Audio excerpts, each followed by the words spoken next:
Olá, seja bem-vindo a mais uma aula e no final dessa aula daqui você vai sair entendendo o que é front-end, o que é back-end e qual o papel de cada um deles no funcionamento de um sistema. E para te explicar tudo isso, eu preparei o seguinte exemplo aqui. A gente tem o João e tem o Marcos. João e Marcos são dois amigos, só que o João está devendo R$ 100 para o Marcos. E ele decidiu que ele vai pagar essa dívida agora fazendo uma transferência online. Então a ideia é que, através de uma transferência online, o João tire R$ 100 da conta dele e passe esses R$ 100 para a conta do Marcos. Então ele vai lá, ele abre no navegador o aplicativo do banco dele e ele inicia essa transferência. Nesse momento, a tela na qual o João está interagindo está rodando no computador dele. Tudo que roda no nosso computador é o front-end.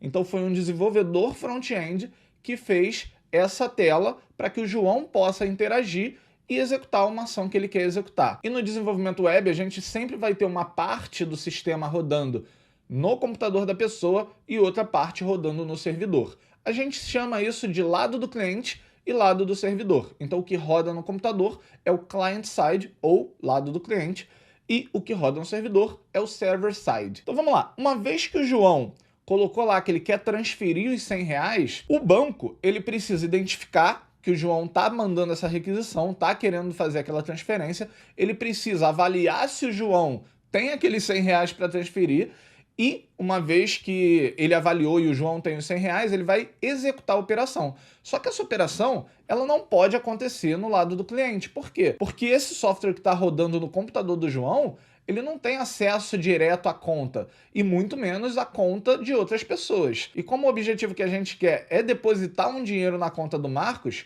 não seria possível fazer isso através do computador do João. Então o que acontece? Quando o João aperta lá para fazer a transferência, para confirmar a transferência dele, ele manda um dado lá para o server side, lá para o servidor que está em algum lugar do mundo rodando ali uma parte da aplicação do banco.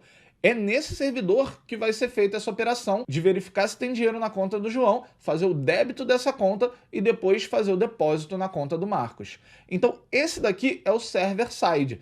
Quem desenvolve essa parte da aplicação é o desenvolvedor back-end. Se algum problema ocorrer nessa transação, seja porque o João ele não tem saldo ou porque ele colocou os dados da conta do Marcos errado, o server-side ele vai conseguir identificar isso e ele vai mandar uma resposta lá para o client-side que vai atualizar e mostrar para o João que aquela operação não teve sucesso, que ele não conseguiu efetuar a transferência. E assim você fecha o ciclo. E aí, claro, vai falar por que deu errado e ele vai precisar resolver esse problema, seja ajustando os dados da conta do Marcos, ou seja, colocando saldo na conta dele. Mas basicamente aqui a gente tem o funcionamento de um sistema web completo, com o lado do servidor e com o lado do cliente. Então agora a gente já entende que tudo que o usuário vê faz parte do front-end ou do lado do cliente e quase tudo que ele não vê, mas acontece por baixo dos panos, vai rodar no lado do servidor. E é muito importante destacar que nesse exemplo aqui,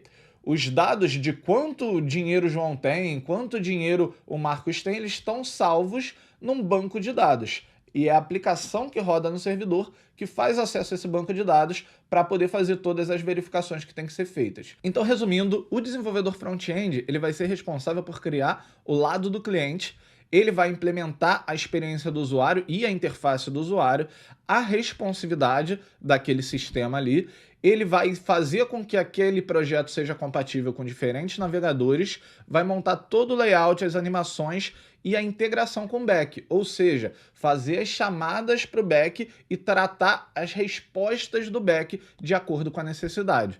O desenvolvedor back-end, ele vai ser responsável pelo lado do servidor, ele vai ser responsável também pela persistência dos dados, ou seja, fazer aquela requisição no banco para puxar os dados que estão lá ou salvar novos dados no banco. Ele vai ser responsável pelas regras de negócio, que seria o caso de fazer todas as verificações para saber se aquela operação ela pode ou não pode ser feita.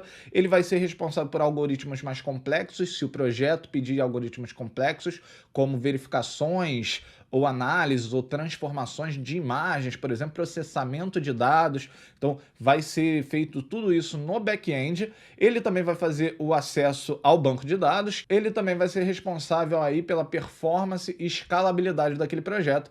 Quer dizer o seguinte, se muitos usuários eles estiverem fazendo requisições ao mesmo tempo, como que esse sistema vai se comportar? Essa também vai ser uma responsabilidade do desenvolvedor back-end. Então, nessa aula daqui, a gente viu a diferença de front-end e back-end, a gente entendeu melhor o que é cada um deles e percebeu também que eles se encaixam perfeitamente para a gente conseguir criar uma funcionalidade de um sistema web completo. E durante o curso a gente vai ver como que a gente cria cada um deles, tanto front quanto back. Então é isso aí, vou ficando por aqui, até a próxima aula. Valeu!